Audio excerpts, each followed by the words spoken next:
കുട്ടികളുടെ കാര്യത്തിൽ നമ്മൾ ഓവർ ടെൻഷനാവേണ്ട. എല്ലാം പതിയെ പതിയെയാണ് നടക്കുക.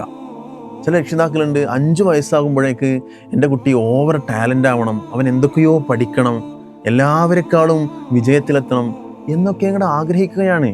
എന്തിനാണ് ധൃതി കൂട്ടുന്നത്? ധൃതി എന്നുള്ളത് മിനശ്ശൈത്താൻ, അത് ഷെയ്ത്താനിൽ നിന്നുള്ളതാണെന്ന് മുത്തുനബി സല്ലല്ലാഹു അലൈഹി വസല്ലം തങ്ങൾ പഠിപ്പിക്കുന്നുണ്ട്.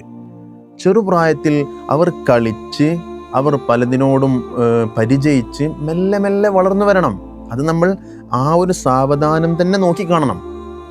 ധൃതി കൂട്ടി അവരെ മറ്റുള്ളവരുമായി മത്സരിപ്പിച്ച് ഓടിച്ച് തളർത്തരുത്. നമ്മൾ അവരൊക്കെ എന്തായിത്തീരും എന്ന് നമ്മളിങ്ങനെ ടെൻഷൻ അടിക്കേണ്ട.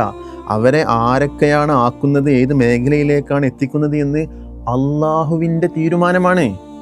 അത് അള്ളാഹു തീരുമാനിച്ച് വെച്ചിട്ടുണ്ട്. നമ്മളൊന്ന് സഹായിച്ചു കൊടുത്താൽ മതി. നമ്മൾ സാവധാനം വളരെ കാമായിക്കൊണ്ട് അവരെ സമീപിച്ചാൽ മതി. എല്ലാം ശരിയായിക്കോളും.